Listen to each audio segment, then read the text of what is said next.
Episode number 48, the Eeyore edition. All right. I guess. Welcome, everyone, to episode 48 of the Single Malt Strategy Podcast. I am TortugaPower, not the typical person to introduce, but I'm joined by co-hosts Jean, the Strategy Wargamer, and the Historical Gamer, Matt. Welcome, guys. Hi-ho. Idaho. I think you, right away, I guess we should talk about what everyone is playing first. So, Sean, I want to pick on you. You don't talk enough. The people want to hear. What have you been playing lately? I've been playing a shit ton of games. The big one that I've been playing a lot of, well, I've been playing Unity of Command quite a bit, but the meats that I've been playing a lot of, which is, I'm going to save for the main part of the episode. I wanted to ask you, I'm going to kind of like flip this tables out on you guys. So I wanted to ask you a question, both of you guys. I want to know if you guys have the guts to be a citizen. Do you have what it takes to be a citizen of the Federation? No, whoa. Are you actually playing this game? Do I have the guts to be a citizen of the Federation? I absolutely do. I will serve on the USS Enterprise. I will defend the borders against the evil Klingons or Romulans, whoever we're talking about the Federation, right? Not Star Trek. Wait. Not Star Trek. I forgot my lightsaber, guys. Where's the Death Star? Can I... Mr. Ratcliffe would be disappointed. It's Battlestar Galactica, right? There Close. Are so many. Oh, man. Deep Space Nine? That's just Star Trek. Oh, my bad. You know, I will say this. I am glad that, not glad. If Slitherine announced a Star Trek game, I don't think I would be here right now. I think literally I'd be probably 6 feet under because the shock of that would reverberate throughout every orifice of my body. I don't want to know about just the to orifices. the orifices? The shockwave would only hit the orifices of my body. This episode started so weird. But no, I was really taken back because Slitherine initially made a teaser, I think almost like a week before they announced Starship. If you guys are not familiar with what we're talking about Starship Troopers. Slitherine and the Aristocrats, the developer behind this game, announced Starship Troopers Terran Command, which is a real-time strategy game of the legendary IP Starship Troopers. And it kind of blew me away. They announced the teaser like a week before. I saw this little fucking flying bug. I was like, wow, okay, I know what this is. And when they announced it on Monday officially, I literally dropped my jaw. I wanted to know your initial reactions when you guys first heard about it. What did you guys think? My initial reactions were kind of meh, actually. Get the fuck out. So I enjoy the first Starship Troopers movie. It's amusing. The second and third were disastrously bad. I've seen them, but the second one doesn't have anyone from the first movie in it. And the third one... No. It has some nice sex scenes in there, though. Okay. It's reverberating from every orifice of his body. That's where it came from. Okay. Yeah, so the second one was bad. The third one was ridiculous. And then, I don't know if you knew this, Jean, but there's 2 animated movies as well that came after that. Yeah, I was going to see them, and then I watched a review of them, and I heard it was, really fucking stupid. Well, if you like the second one, I don't know why the reviews would hold you back, but... I like the second one for different reasons. Anyway, yeah, so in terms of Starship Troopers, I think it's an interesting concept. I haven't read the books, or the book that was written, I think in the 50s or 60s, which has some controversy and interesting ideas around it. Yeah. Do you know anything about that? Because if you do, please share a little more. I've heard not interesting a ton. things. I think there's some... I've talked with a friend of mine who has read it, but that's not a great source, so I haven't actually read the books. I know there's... That's as deep as we've ever gotten, so... We're getting into the literary hour. I talked to a guy who read a book once, and he told me... But I know it touches on sort of the idea, obviously, that the movie talks about the idea of service giving citizenship, but it also has some, I believe, fascist undertones in the book as well. And so the movie, I think, pokes fun at a lot of that, but it doesn't really explore a lot of it very deeply. It's more of a, go shoot 'em up, but also be a little bit absurd about it type of a movie. Which the first one is fine. It's a good movie in that sense, and I think the idea of a global or universal conflict against a bug type species that humanity massively underestimates is interesting from a sci-fi perspective. Humanity kind of the underdog, but there's some scenes in the movie that I think do a good job of. I think if you watch them, they portray bugs as being these massive creatures, hive mind, blah, blah, blah, blah. But there's actually some pretty cleverly cut scenes where it's like, no, actually the humans actually look like bugs in this scene. Like when they're all running to the drop ships or they're all coming off, it's like humans are swarming around just like bugs, which is kind of an interesting portrayal, I think. I didn't even think about that. Of humanity in this war. But essentially the movie, the idea is humanity's expanding into space. It's sort of one planet, one country type deal. There's still, different groups of humans that are kind of doing different things. Some of them are trying to colonize their own planets. And then they kind of are interacting with this other species of what they call bugs, which are these creatures that live in space that humanity massively underestimates and sort of becomes a bit incompetent against. And you see this very militaristic society going to war against these species. And I think the movie is I've watched it several times. It's a good movie. I wasn't begging for a game. It's not. Oh, I was. So this is the thing. This is what I would say. If you were really interested in this movie or this lore, and the only thing I would say is that the book is supposed to be very serious, and the movie is completely like tongue in cheek and everything. Oh shit! Really? So I don't think the book is it's intending to be very serious. I don't want to say I know much about it because again, my knowledge of the source material is pretty limited. But it is very much a serious book. Yeah. So, but if you're really interested in this, or you thought the universe they've set up was interesting, there's already been like a plethora of games that basically gave you this. And just starting off first and foremost, StarCraft, man. StarCraft, you could kind of play Terran versus Zerg. It's kind of like the bugs.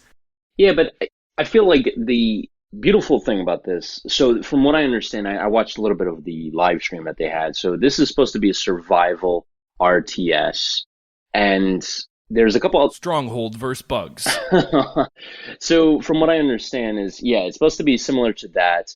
But there's a couple things that they added in that's going to spice it up. One, the campaign and mission, right? So from what I understand, it's going to be a persistent campaign. So it's going to branch off. So if you're given an order to hold this stronghold, right, and you fail, right, but you get your team out, from what I understand, the campaign is going to branch off that. So it's not going to be a linear campaign. It's going to kind of branch off into different, whether you achieve something or you don't. You could build up your characters. And I feel like because Battlestar Galactica had such an incredible campaign and storyline behind it, I feel that Slitherine is going to kind of drive that with this too. Kind of take people from where Starship Troopers 1 ended and kind of, make an actual good sequel, but in a game. You know what I'm saying? Like kind of continue that storyline, but in this game, I'm hoping. Yeah, I mean, it might be fine. I will admit, when I heard the Aristocrats were working on it, I was a little bit concerned. I really enjoy Order of Battle Pacific or the various Order of Battle games that they make, but my initial impression was like, oh god, this is not a game that I don't want this to be a hex-based, turn-based. And thankfully it's not. It's going to be a real-time strategy game, so that's a good thing. But I think when I first heard about it, my thought was, who should be the developer of this? Well, it should be the... is it Black Lab Games, the guys who do Battlestar Galactica? Like, they seem like the best fit for it. So it'll be interesting to see how the Aristocrats, how they handle this. I think, it's interesting. It's an interesting strategy from Slitherine. Clearly, Battlestar Galactica has been successful. I think it's fair to say for them it definitely has. It has over 1,000 reviews on Steam. Not many Matrix or Slitherine games have 1,000 reviews on Steam. so that indicates a lot of people have bought and played the game. Which, maybe this is they're saying, all right, well, Battlestar Galactica worked. What's another IP that has a loyal following behind it that we can kind of go after? And Starship Troopers, let's be honest, is probably not very expensive for them to acquire. I don't think there's. They go to the studio and say, hey, we want to get a license to make a game with your stuff. The studio's probably like, huh, we're gonna make a little money off this? Okay, like not making anything off it right now. So I mean that's probably part of it, is that it has a bit of a cult following online, and it's something that translates potentially well into a good RTS. It's just not something that I'm super looking forward to because, other than the movie being okay, I can't say I've been banging down the door asking for more, more Starship Troopers. I will say though that it's interesting. I'm really curious to see how this does, right? Because Battlestar Galactica definitely is more recent, more relevant, has a much larger following, I think is probably safe to say, and so that did well. It will be curious. I'm curious to see how this does, and if this ends up being like, does Slitherine view their niche as being something where they can nip at the heels of some lesser well-known or lesser current big name IP type games, where they can leverage existing fan bases, because that could be an interesting strategy decision. You used to see a lot of these games. I think there actually was an RTS about Starship Troopers years and years ago. I feel like you used to see games that were made out of like IPs like this pretty common, and I don't know if you really see that a whole lot anymore. And there's probably a lot of other titles out there like this that they could probably mimic if this is successful for them. But Battlestar Galactica was sort of the low-hanging fruit, I think, for them, and it'll be interesting to see how they succeed in certainly a less robust community, although not necessarily any less fanatical, as Jean may lead you to understand. I mean, this IP, Starship Troopers, is, the original movie, was a cult classic, and I think that's why there's such a large following behind it. Like, as soon as they announced it, like I said, I dropped my jaw. I was like, holy shit, this is awesome. Mainly because I love the movie. I watch the movie repeatedly once every probably, year or two or something like that. And I loved it, and I always wanted more. And then once I watched Starship Troopers 2, I was like, no, I'm good. Don't make any more because you guys suck at it. And I always wanted a game, especially based off the first movie, because, I think that puts the storyline in a really nice spot. You want to be that Sky Marshal and say, all right, look, we lost Buenos Aires. Like, we have the entire military. Here's the military. Here's the space fleet. Here are the Marines. Do what you wish. How are you going to take out the bugs? What are your plans? You're in charge. And I love the fact that this game is doing that, right? Like, they're putting you in the shoes of, a battalion commander, it looks like, right? And, you'll be given missions and, campaigns to eventually eliminate the bug threat. And I really like the fact that, it's a real-time strategy game. A lot of people are thinking like, all right, it's probably going to be Age of Empires, Colonial Marines versus fucking bugs. But I feel like there's a lot of things they're adding into this besides the technology tree, leaders that, you never know. We might even run into Johnny Rico. It would be really cool if they actually bring him in, maybe as like a guest voice actor. Well, he did voice the most recent animated movies, and I don't think and this is not meant as a shot or anything, but I don't think his acting career isn't exactly like flying off the charts right now. So I don't think it would be absurd for him to be involved. But I think, I don't know. It's just, okay, it'll be interesting to see. Maybe it's a good game. I don't know. But I think there's a lot of sci-fi space RTSs out there, to Tortuga's earlier point. So really, what is the appeal to this game specifically, as opposed to everything else that's already out there? And it's just the title and the storyline. The storyline is the biggest thing, I would say, because besides like the graphics, which were absolutely incredible when I saw, and the way the gameplay was just remarkable. I really liked it. But I think the storyline, because that's what we all want, is a great storyline. Now, John, how much can you get into this right now? How much have we haven't seen anything, right? We've seen one teaser video. I'm cautiously optimistic They had a teaser trailer, and then they had the gameplay trailer. I didn't see the gameplay trailer. How long was that? It was about like a minute, I would say, but it gives you like an overview of like how combat works and stuff like that. It kind of shows you like different parts of the map. I mean, let's remain cautiously optimistic because, I mean, I'm not going to... Who is going to oppose another good game? If they make another good game, that's great, but probably not enough to go off of to really say, like, it's going to be good, it's going to be bad. I'm going to remain cautiously optimistic, and especially considering this is a transition for the studio making it, when I don't even know the name of the studio. Like, what was it again? Aristocrats. I mean, I know Order of Battle. Order of Battle actually is not really my cup of tea. So, but anyway, I hope that they do make a good game. It's a huge switch, though. I mean, moving from turn-based to real-time is, I mean, it's just a very big difference. It's a big thing. I mean, it's a complete different engine without a doubt. But I feel like,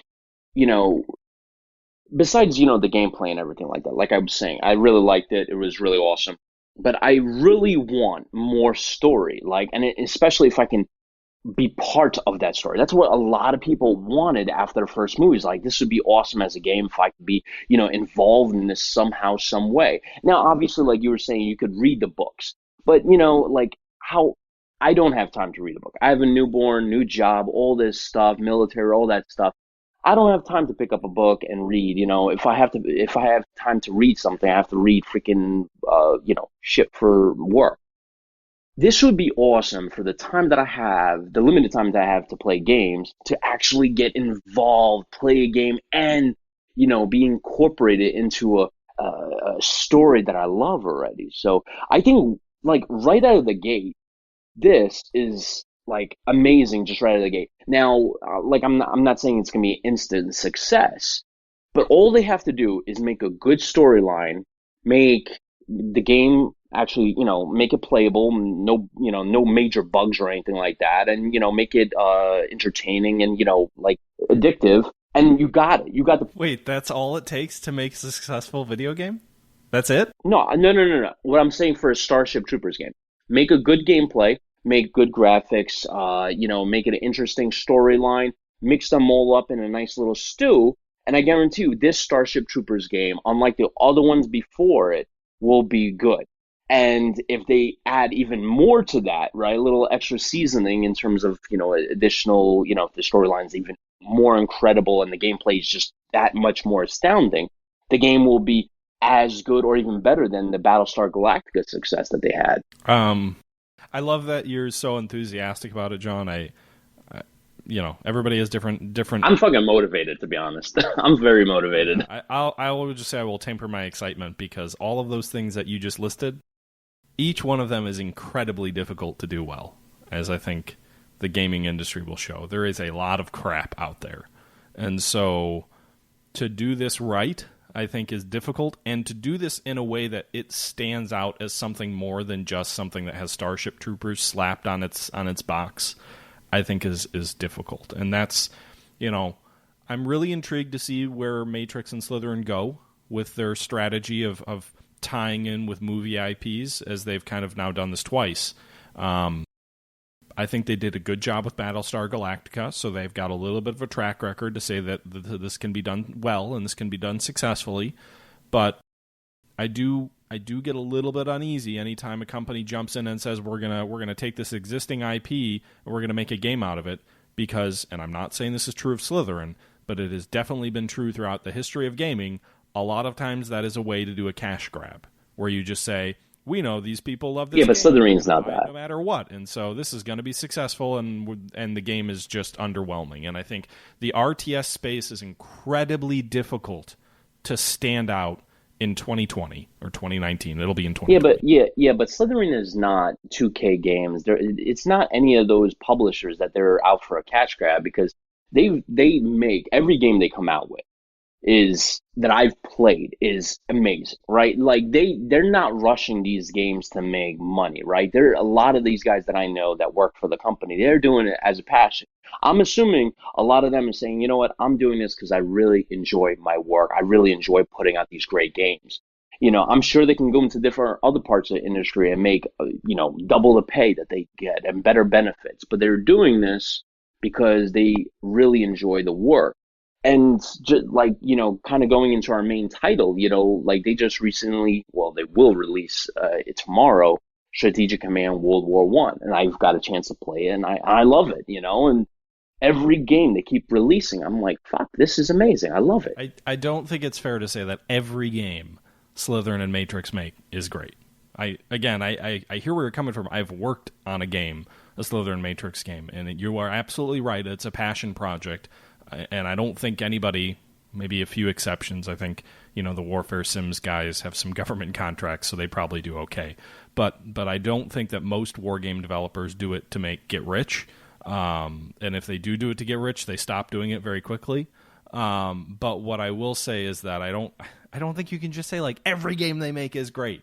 Like No. I say every game that I've played of theirs. Say this is a very difficult genre to do well, and it's a very difficult genre to do successfully. But I hope they do it well, because who doesn't want another great game? Yeah, and I'm not saying I'm not saying that every game. I haven't played their entire catalog, but I'm saying every game that they've published that I've played, I really love. I have yet to run into one that's like, oh, this fucking sucks. Like I've yet to run into that. I hope I don't. I'm gonna knock on wood right now, but I haven't run into that. But since I kind of mentioned Strategic Command World War I, and we're about a day before its release, I know you guys got a chance to play it. So what do you guys think of Strategic Command World War I? Well, thank you for transitioning. I don't want to fill up on the appetizer when we got the main dish in front of us. I'm very glad. Everybody knows the appetizers are the best. That's okay. That's a good counterpoint, unfortunately, to my point. But nonetheless, Strategic Command World War I want to just say that I came from a background of having kind of bounced off World War II. I think that I like this kind of game in theory. I love hex-based war games. It reminds me of some of my favorite games. One of my favorite games of all time is Advanced Tactics Gold, also from Slitherine and Matrix. And the first time I saw the Strategic Command World War II, the reason why I didn't really like it is when I don't know why, but when I see this 10 number strength thing, it immediately reminds me of Order of Battle. And as I already mentioned, for some reason, Order of Battle never sucked me in. So another problem is this also has a pretty big initial learning curve. So to actually play World War I finally dove in. I think that this game plays better. The hex-based style plays better for World War I trench warfare. I'm not sure if it really can capture, or I think it's more difficult for it to capture some of the strategies that were involved in World War II, like the Blitzkrieg, the Schwerpunkt, and all that stuff like that. I mean, especially if you have stacking limits. The World War II idea was, it was developed in World War I, but really perfected in World War II with tanks, is you have gained force superiority in a particular location, you break through the line, and then you exploit it with high-speed mobile units. I don't think that hex-based war games with zones of control and stuff like that do a very good job of modeling that. So I found the same problem with Advanced Tactics Gold. Nonetheless, my opinion of World War I, Strategic Command World War I, is very positive. I did like a stream of it, and I was like basically trying to feel out the game. And I was just expecting to do a stream to try to like just here's this game, put it out there for the people, and walk away. And I've actually been thinking about the game every day since. And that, to me, whenever that happens, that's a sign of a really good game. There's something here which is bringing me back, and that's so already, without really having played the game for that many hours, maybe like 10 hours, I have a very positive impression of this game. But I'll let Matt, why don't you say something as well? Yeah, it's interesting to hear you say that, because I played a lot of Strategic Command World War II. I played Strategic Command World War in Europe, which was the first World War II game that they did with Fury. So Fury Software is the developer of this game.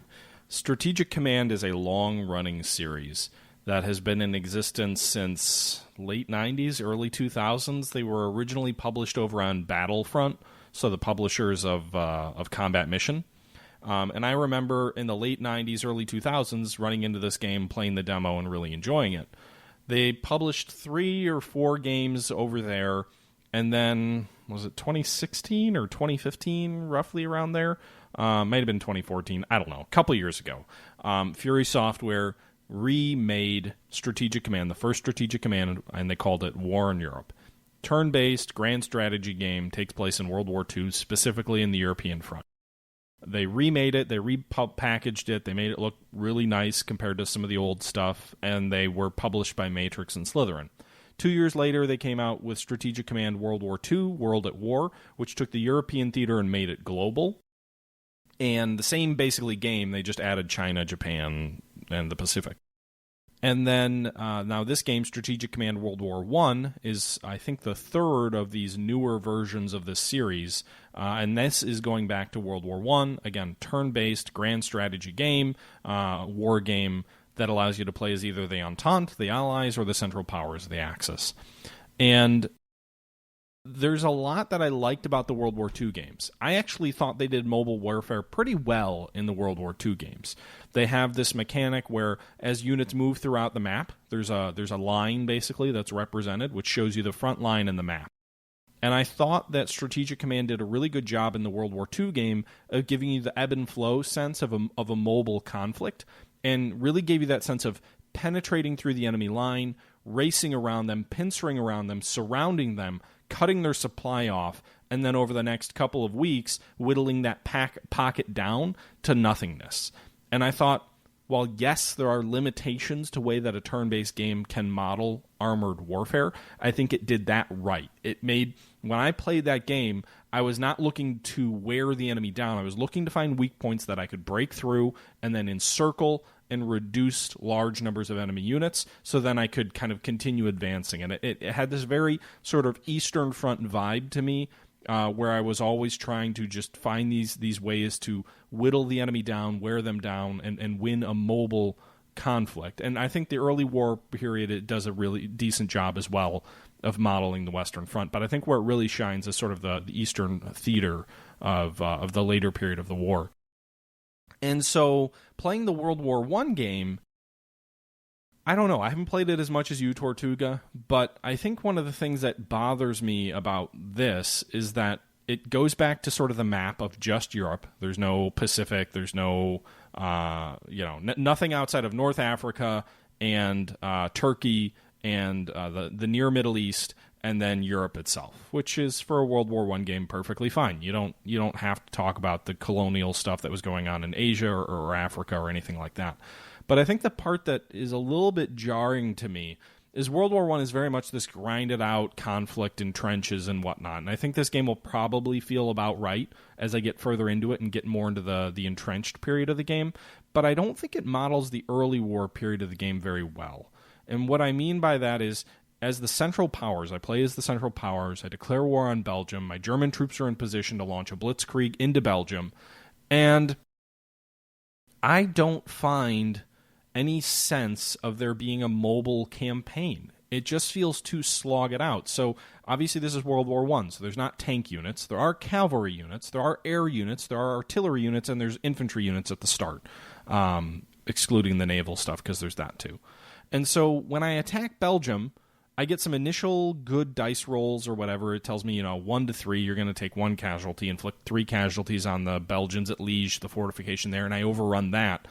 But it never feels to me like I've broken through the enemy front and I'm racing on Paris. I never get that late spring sort of crisis moment where it feels like I'm this overwhelming force that has outflanked the French army, that the small British army is just a little bit of a delaying formation in my front, and that all of a sudden an allied counterattack stops me. I never feel in this game like there's that sense of mobile warfare going on. It just feels like a slog, and it's kind of like, how far can I push them before the entrenchments get too high and the casualties start racking up to be too great?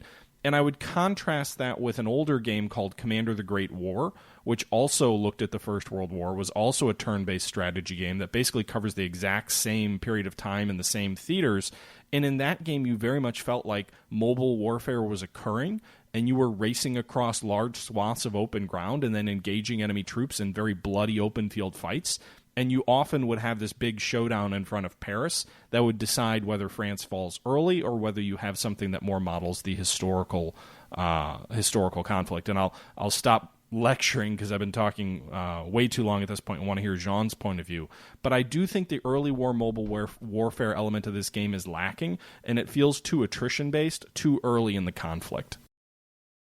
I just want to weigh in that really briefly. Sorry, Jean, but I think that all of the points you said were really good, and we'll talk a little bit more about those. But before I forget, I have had that mobile breakthrough type thing.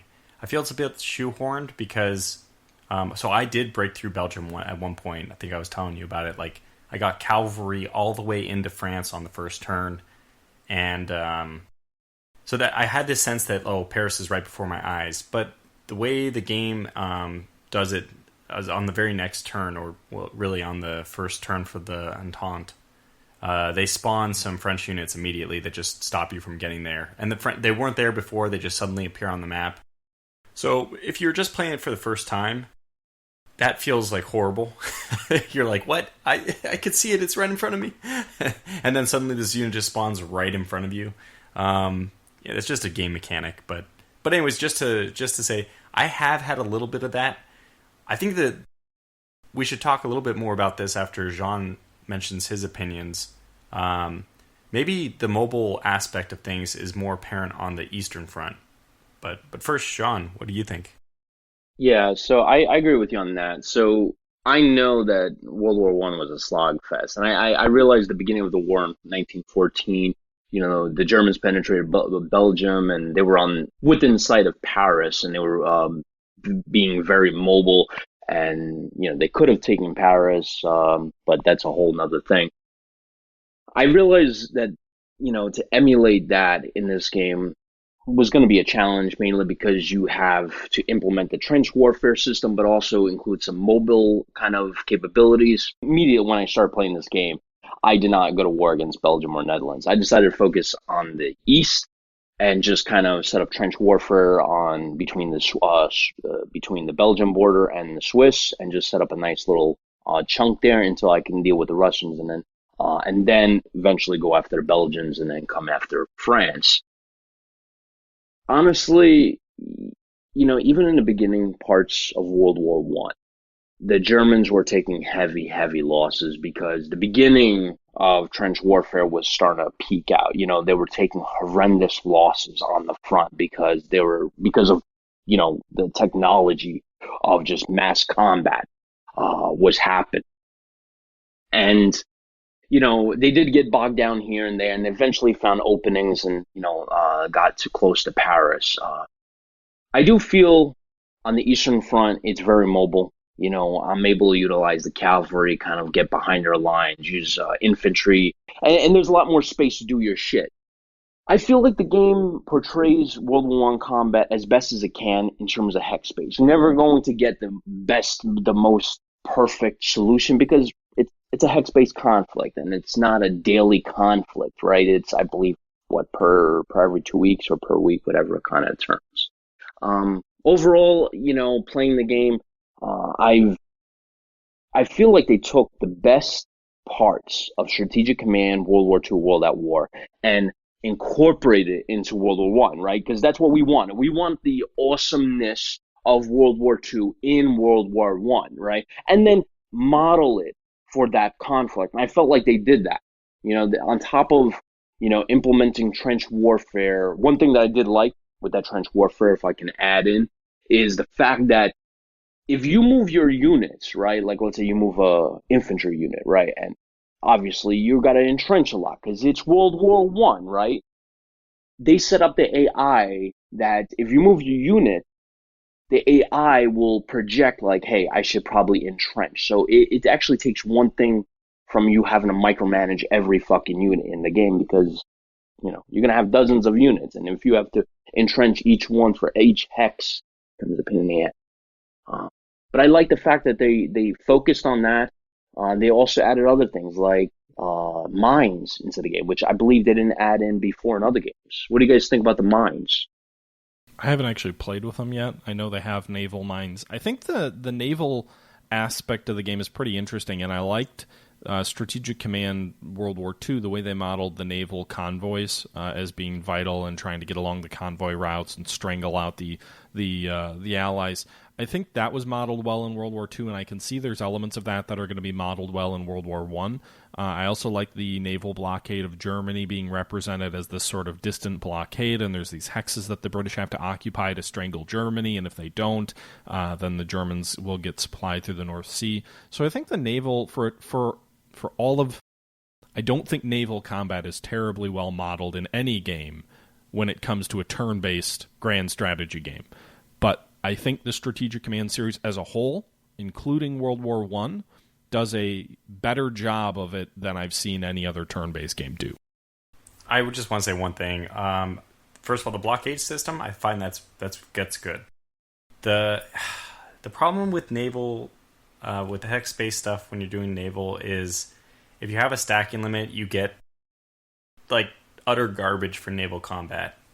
If you have a stacking limit on land, I can understand it, but you cannot, it just does not make sense to have a stacking limit, or the combat system is just so, I would say that the naval combat as it is atrocious. It still may be the best out there for turn-based, but it's just terrible. There's like no even point to having light cruisers, because you always get to choose. It's hex-based, right? So I can go with this unit, I move it to that hex, to target that particular ship.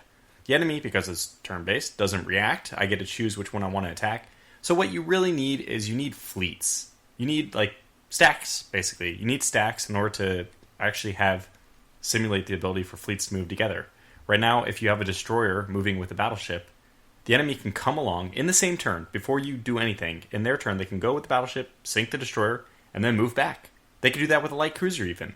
Where that would be, that's preposterous. If a battleship was right next to your destroyer, no light cruiser would be able to get in there and help it, just to destroy it.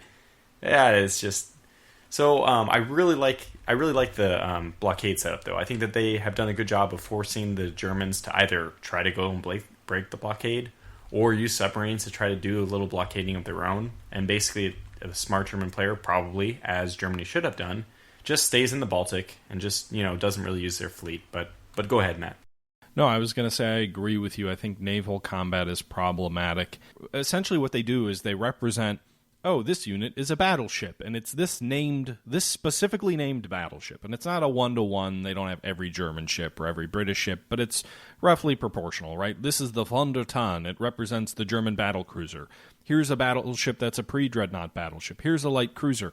I think a much better way to represent this in a turn-based game would be to say, this is the first fleet. Exactly. And maybe say this is the first battle squadron or something like that, where you're aggregating units and formations into a single unit. Because the other problem, the way this game models naval combat, is there's no sense of critical hits. So I've got one battleship. Let's say I've got 5 battleships. The enemy has a bunch of ships, and I move my battleships up to them, and I can tell every one of my battleships to just focus on this one enemy light cruiser. Exactly. And I just obliterate the light cruiser, and I take no damage, and then the enemy is going to focus on one specific ship. And it doesn't really model naval combat in any sort of meaningful way. It also doesn't, the problem, I think, is it treats naval units like land formations. Land formations in World War II very much get worn down over a period of time by enemy units that continue to attack it. And over time, a division, a corps, an army will lose effectiveness as it's engaged for a long period of time. Naval combat doesn't work anything like that. Yes, you can wear an individual ship down with a substantial number of hits over time, but really it's about critical hits, critical damage. You just damaged the Blücher, so it can't run away, and now it's running in circles as the rest of the German fleet runs off. You don't get that scenario. You get, I ran out of movement points, and I didn't plan this right, so now I'm going to get swarmed.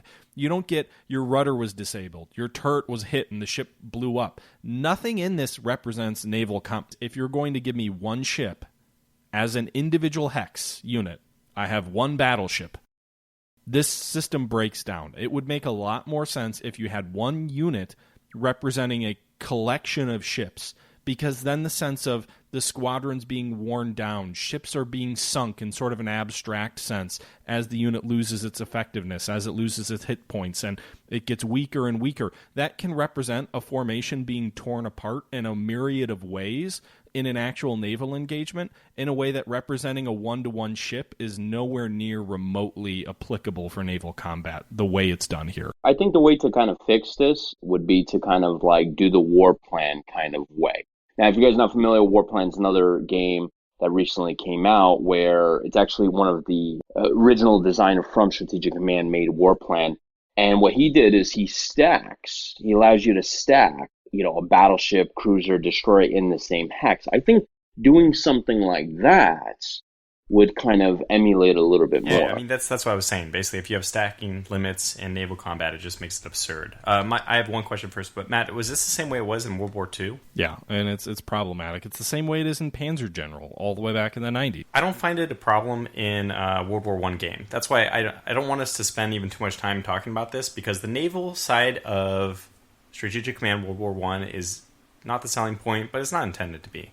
When World War I was very much not a naval combat. It was mostly on land. I mean, you have basically a whole bunch of totally lopsided engagements. You have the Austro-Hungarians, who were probably even outnumbered or outgunned by the French by themselves, but then when the Italians joined, of course, their fleet just stayed in port. And the same thing with the French. I mean, the Germans. We have the Jutland.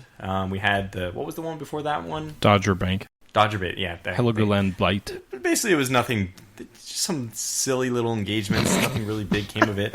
It doesn't matter, basically, that those things happened. The Germans, if they had one Jutland, if they had decisively one Jutland, we may have seen something different happen.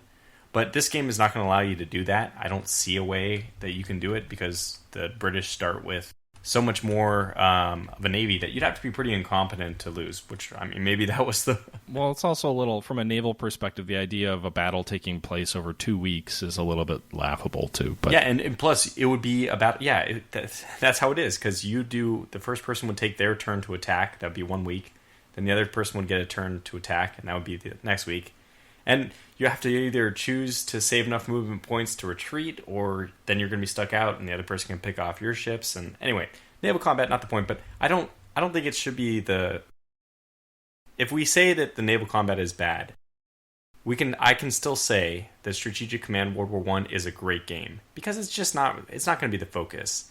And yeah, I think they do it poorly, but I don't think that it matters too much. I think that they could have done it better. But the fact that they didn't doesn't detract from the game, because the focus is on the land. That's my opinion. I mean, I would agree really with you feel mostly. Like it didn't destroy the game. No, I'm not saying it destroys the game. I'm just saying... But it's very gamey. It's very, it's not good. Every turn-based game like this that I've ever played does naval combat poorly. Yeah, well, Advanced Tactics Gold does have the fleet system. You can put multiple units into a fleet, into a same hex. I think the main thing is it has to be almost like Civilization 4, where you have these doom stacks. Or, then at least you have a trade-off between scouting more or condensing your forces into one super stack. And that's like a legit, even just introducing that. Now, it probably is an engine limitation with this.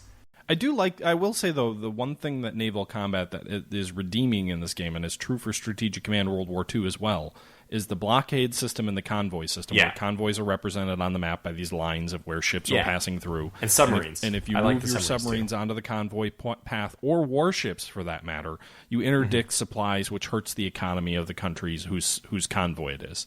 And so it really does give you an incentive as the Germans to build submarines, or if you want to try and break the blockade, warships to try and get on the British convoy routes to really cripple the British economy, because you can really do that. If you can stick a large number of ships on the convoy routes and keep them there without the British driving you off, you can really hurt the British economy, and I think it does that really well. And that's I guess that's the one frustration I have, is that it does that piece so much better than most other turn-based strategy games, but the rest of the naval combat is just as flawed as everything else. I think the beautiful thing about this game, though, aside from like the naval combat, like that you guys were saying that that you have reservations about, I think the beautiful thing about this game is the branching capability, right? So when you start the game, right, you guys probably ran into the deployment phase, right, where you can shift a good number of units from, to either the western, eastern front, or even like deploy them to the south. And you can kind of alter the game in terms of branching off from the historical route. You can kind of sandbox the game. What do you guys think about that? Because that was a big thing that they wanted to add in where, instead of you having to just replay the same shit with 1914, go after France, go after France, go after France, you can kind of deploy your units now to the east or to the south. To a very limited extent. Yeah, I would say it's not done as well as it's done in other games. Even a game which I don't really like that much, To End All Wars, they do a much better job of allowing the Central Powers and even the Entente to choose different war plans, which were all on the table. Obviously, they ended up going with the Schlieffen plan if you're talking about the Central Powers, but there was an idea that maybe we should go and crush Russia first while they're very weak, hold on the West. And this game, Matt was just about to say the same thing anyway, but you can't really redeploy your forces that much. I think you're allowed, 2 corps you can deploy, and 2 cavalry and 2 infantry corps. Yeah, so 2 cavalry, 2 infantry, 1 corps, and 1 HQ. But even if you do deploy those all in the east, you can still actually make grounds into France. You don't even need those forces. It basically just kind of prevents you from doing an effective Schlieffen plan. You can't go through Brussels. But I think that To End All Wars did this better. By the way, it should be in any World War I game. If they set you up at the moment of the start of the conflict, unless it's supposed to be like a historical start only, they should give you this opportunity to play around with the different plans that nations had, or at least a different scenario. If you can't actually say click this button and completely redeploy, then allow me to have like 3 different 1914 scenario starts. Yeah, that's good. That's because that's kind of how To End All Wars doesn't do it that way, but that's kind of how I would imagine they would do it here, where it's like the historical route, the Eastern focus route, or whatever, and just have a slightly different grand campaign with different starting points for the units. Because you're right, John.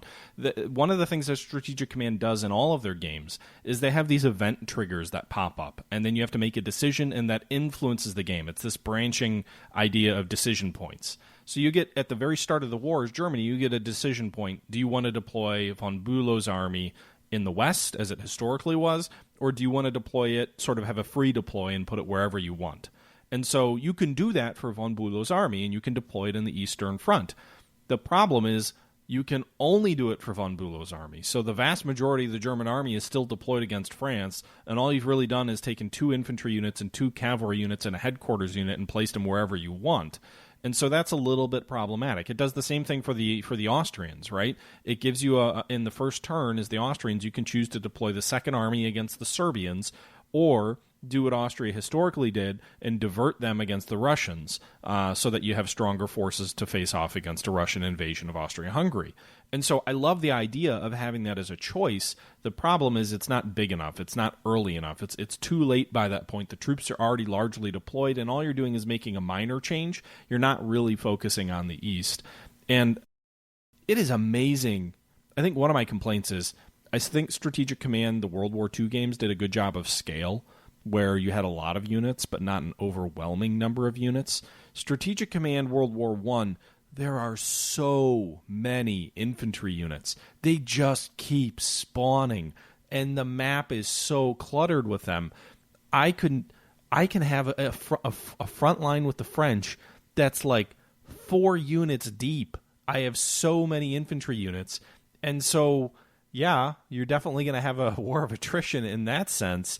But I think that's also part of what my complaints about the lack of maneuver is. There's just too many units, and that was one of the reasons that trench warfare broke out. But it feels like the way the game wants to model that is just by starting off with a crammed number of units, and you just kind of have to slowly overwhelm the enemy until you exhaust yourself and stop, which I don't think I don't think it captures it as well as other games like Commander the Great War. I would say, if I put this up against Commander the Great War, Commander the Great War handles the early war period far better, in my opinion, than Strategic Command World War I. That doesn't mean Strategic Command World War I is a bad game. I'm going to play probably 80 or 90 hours of it and have multiple series on it. But I do think my if I was to say the best World War I game at modeling a lot of these similar ideas, but it was made like 10, 15 years ago, is Commander the Great War. I do want to, we should probably spend a time to do a World War I overview, because there's so many different games. I kind of want to throw into the ring here Supreme Ruler Ultimate, The Great War. That one had a pretty interesting system. I mean, it's a war game based. It's hex based. It's probably a little bit less. It probably has the hexes about the same scale as Commander, whereas World War I they have very fine hex grids, so you have a lot of hexes. I think I can't remember Commander the Great War that much. I remember I really enjoyed that game, but I remember, like you were saying, Matt, it was a very mobile game. I really enjoyed that, but I don't believe it, I would say, emulated the trench warfare as well as... It definitely did. So the way that game works is units don't start the war as entrenched, but there are like fortifications and other things like that can slow you down. But as the war progresses, units will start to dig in, and gradually as the summer wears on, units will become more and more entrenched, which makes attacking more and more costly, which eventually slows your advances down to a grinding halt. And so I think it does a very good job, and I think actually Age Odds to End All Wars has a similar mechanic where units will entrench more over time and then eventually get dug in. And it looks to me like this game does it as well, right? You have the ability to entrench your units.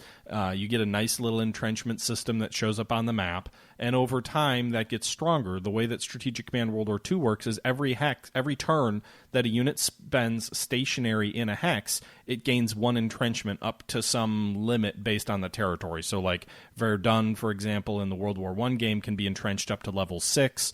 A general, field hex might only be able to be entrenched up to level 3. But essentially, if a unit stays in place, it will dig in, and the longer it's in place, the more it will dig in. So I think you will find a similar thing where it becomes increasingly difficult to dislodge the enemy as units have been in place longer and longer. I just think Commander of the Great War does a little bit of a better job with that, and it also makes the front line feel a little bit more thin, a little bit more... crap, they could break through here. I only have so many reserves to deploy. This game, you just start with so many units. I think if they just said, all right, we're going to cut the German army in half, we're going to cut the French army in half, I think you would do a lot, you would model this a lot better. The mechanics are there, the system is there. I just think there's too many units too early on to really model the way that the war looked. It's not 1916. All of Germany is not yet under arms in 1914. Yeah, and I looking at some of the screenshots, I kind of agree with you now, because I'm remembering from when I played it. It does have even the trenches look very similar to Strategic Command World War One. I don't remember there was no like decision system as deluxe as Strategic Command though, right? There weren't as many options, no. One thing that I don't think Strategic Command World War I does this, but I loved about Commander of the Great War, is they had this concept of munitions, so you could have an artillery crisis when you start running out of ammo. So like every time one of your artillery units bombarded the enemy in Commander of the Great War, they used up ammunition. And you only produced so much ammunition, and you could ramp ammunition production up over the course of the conflict because, again, it was a very similar modeling of World War I, but you had to invest in increasing ammunition production, which meant you had a natural break on offensives because you'd only have so much artillery, and that, again, would model the historical artillery crisis that occurred in World War I when, the British, the French, the Germans, they all ran ridiculously short on artillery ammunition, and when that was the key to breaking through the line, if you didn't have any ammo, you couldn't launch any offensives. And that was another thing that I think Commander of the Great War did a great job of modeling, this concept of running low on ammo. It also had a manpower system, which over time, as you replaced your losses, you only had so many men that you could draw from society. And if you started pulling too many men from society to replace your losses, it actually impacted your economy, and your industrial output would decline as your manpower pool starts drying up. I don't see any of those kind of mechanics in Strategic Command World War I.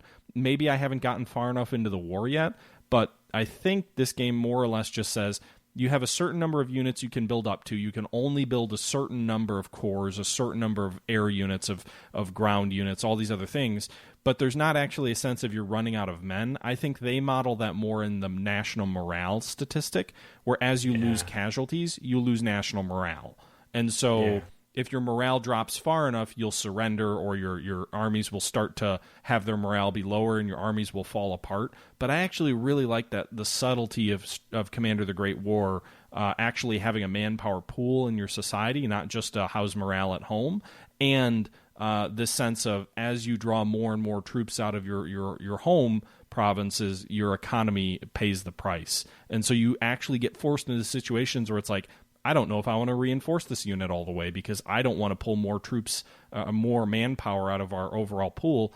I don't think you'd ever have that decision in this game. You would just have a decision on, like, do I really want to attack here? My morale's already kind of low. I don't want to take more penalties for for losing more men. I agree with you on that, because the mechanics on, like you were saying, I do remember facing those kind of challenges when I was playing Commander of the Great War, and I now that you mention it, it brought, I really like those mechanics. So that's really awesome. And going through some of the screenshots, another thing I noticed is, and correct me if I'm wrong, but in Commander of the Great War, I believe you can switch units. Like, right, if I got a unit on my left hex, right, and I got a unit on the right hex, I can click one unit and have them flip. Yeah, you can. Right, I don't believe I can do that in strategic. Yeah, you can do it in Strategic Command. You hold the shift button down, and then you click, and they'll swap. Oh, get the fuck out of here! Seriously? Oh shit! All right. It's not super intuitive, but you can. And I don't want this to come off as oh man, I don't like Strategic Command World War I. I do like it. Well, it's coming off that way, THG. I do like it. I do enjoy it. I think there's some tweaks they could make that would make it a more accurate representation of World War I and would make it more interesting to me. I'm really curious how the late war gets modeled, though, because this is so clearly set up to be a massive war of attrition, which does feel about right. I just haven't gotten far enough into the game to experience that. Yeah. I mean, I really like the game. I want to go back to saying that I have the same tendency, I guess I'm projecting that you also have the same tendency, Matt. But when I do like little reviews of games and stuff on my channel, people are like, wow, you picked out on this one little critical thing. And it's really just because I'm trying to say, hey, this is how this could be done better. I'm trying to just basically brainstorm on air. But taking a step back from that, just looking at the game as it is, I like it. I think that the purchase system, the research system, it all seems to work well. They have like a queue when you buy units. They don't just immediately appear on the map. You have to wait for them to be produced, which is great. I mean, we're getting pretty used to stuff like that because all the grand strategy titles, like a lot of Paradox stuff. But I remember when I was playing hex-based war games on the tabletop, physical ones, this one called Global War, and you had to write down on a notepad, okay, this is going to be done in 5 turns or something, I mean, so it's nice to see that there is this mechanic. It's not instant deployment. The research, I don't know. I don't really have much to say. It has all the bells and whistles that you'd want from a like a hybrid strategy, grand strategy game. I guess I call it grand strategy because it has diplomacy and purchasing and research and stuff like that. I don't really know what grand strategy means, but I just throw it out. It's a nice word. Yeah. But I really like this game. 2 things I really love about this. One, comes with an editor. I really love when developers add editors to their games. Armor Brigade has one. And that just opens the scope of this game, the replayability, to a whole nother level. Because, everybody is going to add their own little modification, counters.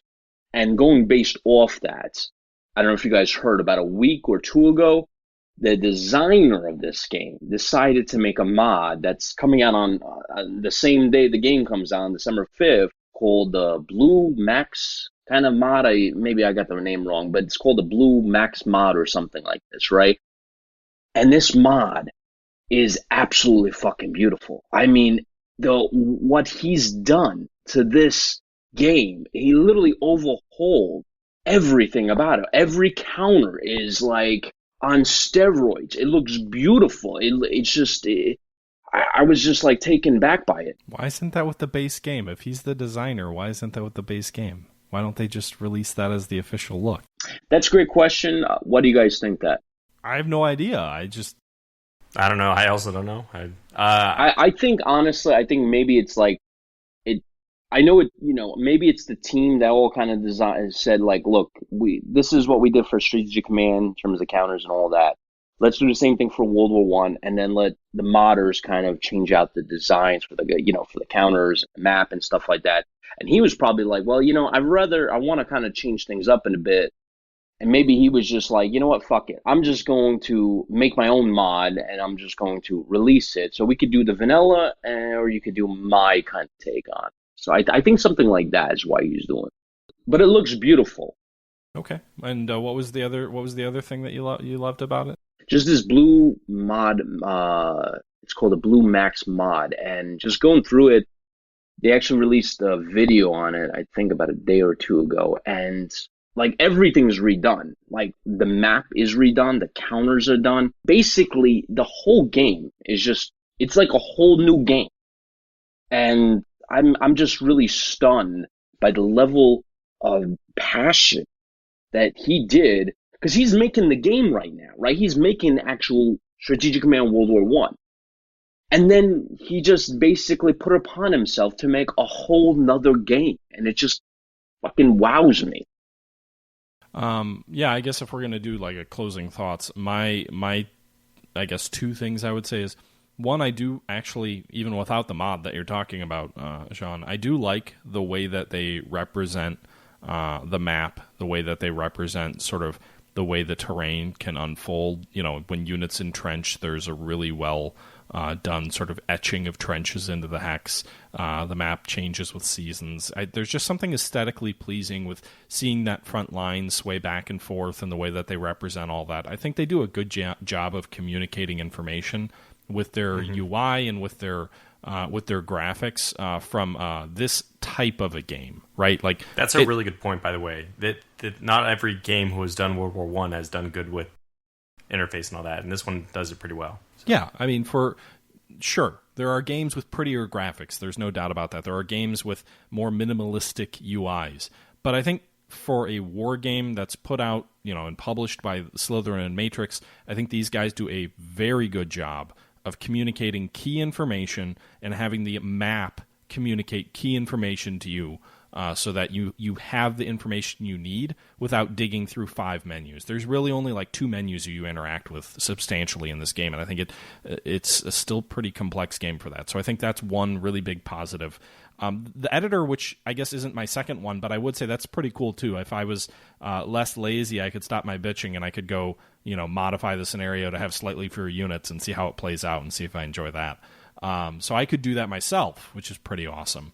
And the second thing that I would say is there is something about the Strategic Command system that's just appealing to me. The way that they manage supplies, the way that you can operate units. I think I guess the second thing that I'd really harp on is I love the operation movement command. What that is you can any unit that is on a rail line, you can operate, which basically means spend a little bit of money and you can send it anywhere there's a rail line, assuming you have there's a contiguous front line or a contiguous rail line. And so rail lines are represented on the map. Cities have different rail hubs around them. And if you cut rail lines, then you prevent units from moving across those lines. But assuming you have a clear railway path to where you're trying to go, you can spend a little bit of your economic money to shift troops around on your front, which I think does a really good job in this sense of modeling World War I, even better than World War II. Because if the Russians are breaking through in the east, and I've got almost all my forces deployed in the west, I can spend a bunch of money to rail troops to the Russian front. I probably shouldn't rail them to the front line because they will not be super effective if they jump off a rail car and they take a bullet to the head.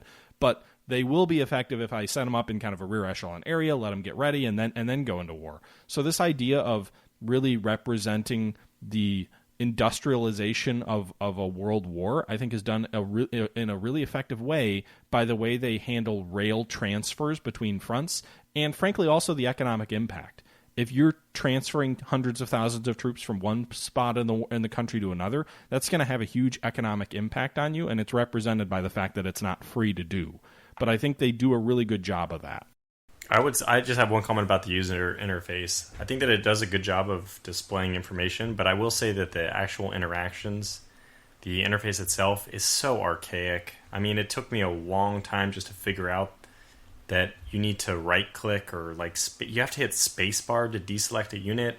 The movement scheme is left click to grab a unit, but then also left click to move a unit, which means that if you have one unit selected and you accidentally misclick next to the unit you want to select, you just move the wrong unit. What's worse is the undo button only works if you haven't unselected the unit that you want to undo them. It only works on the very last movement that you did, which is fine. But if, like, you just accidentally click, let's say you misclick and you move them, and then you right-click because you're like, no, I don't want to do that, or, whatever. Now you can't even undo what you did. So there's some clunkiness there. It takes a little bit of getting used to. I still find myself getting frustrated every now and then by doing something I can't undo, which I did not even want to do. And I don't know why people nowadays, like, I think it's basically become like driving on the right-hand side, that left-click selects and right-click moves.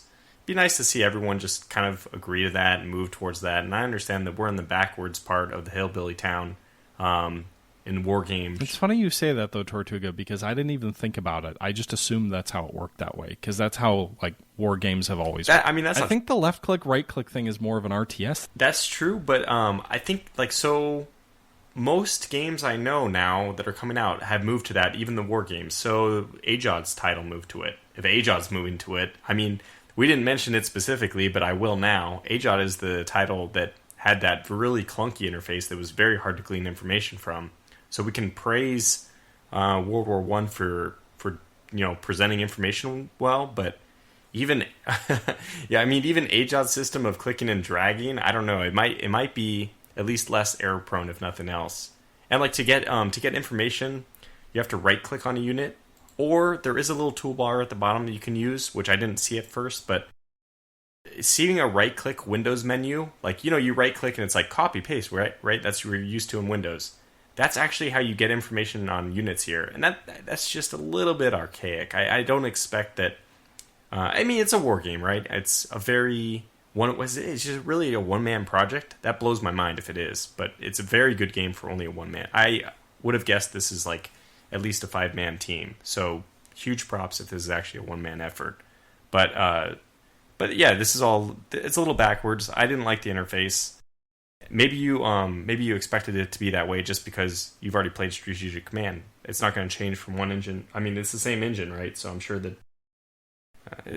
I don't know. It threw me off, and that's coming from a person who had not played Strategic Command before. But I played lots of war games, like Advanced Tactics Gold, a lot of other games. At least they have you press M to move, so there's not a way to misclick.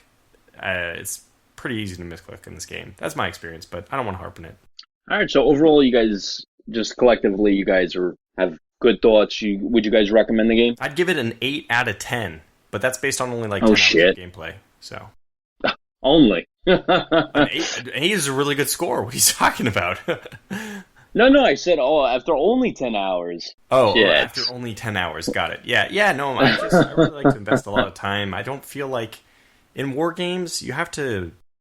Your first hour or two in a war game almost never correlates with you how you feel about the game if you actually play it for a while. And war games are games that you're going to play, if you choose to, for a lot of hours, because it usually takes that many hours just to run a single campaign. This isn't like a Call of Duty, or I don't know, whatever the meme is, that where you just play a single game and you're done, or in 20 minutes. It's like all these grand strategy titles. It takes a really long time to get through it, so you don't really have a good perspective on these games until you've looked at them for a while, in my opinion. I would give it a 7.934567. You're just trying to be different but the same. So, concluding it up, I wanted to ask you guys, what are you drinking? Water. I'm also drinking water. Fuck. Oh, shit. Well, don't worry. I mean, I drank milk earlier. I had, ask me what I'm eating. I'm eating pumpkin crunch pie. It's amazing. Are you wearing your VR headset while you're podcasting? No, but I am in my pajamas. Oh. I told you I was going to... Never mind. We best not go. So you have milk in your pajamas? Ralphie, you're going to shoot your eye out. He's probably going to knock his eyes out when he walks into a wall with that VR headset on. So I'm having black coffee as usual. I will say that Strategic Command World War I is not impressive in VR.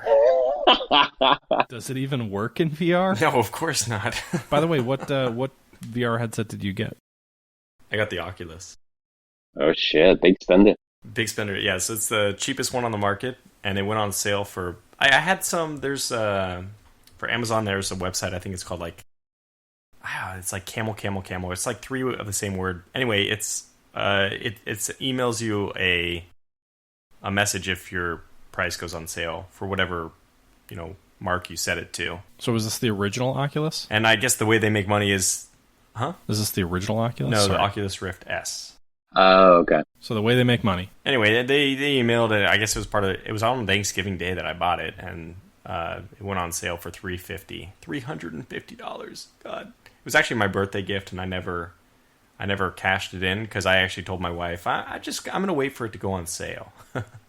So, I honestly think that people who are interested in VR, they might consider waiting for the Valve Index. I've just heard so many great things about that. But that said, I tried to do IL-2 with the VR, and the Oculus Rift does not have as high of a resolution as the other ones, and it clunks your computer. You got to have a really beefy processor, very processor dependent, I think. So next project for Tortuga, a Ryzen Threadripper. I don't know what's the highest on Ryzen 9. Do they have that, or is it a 7? Oh no, I'm already building my next computer, man, and I think I'm going to get the i7 9700K. Going with Intel, man. Ryzen is where it's at. That's what everyone's buying these days. Well, I mean, the thing.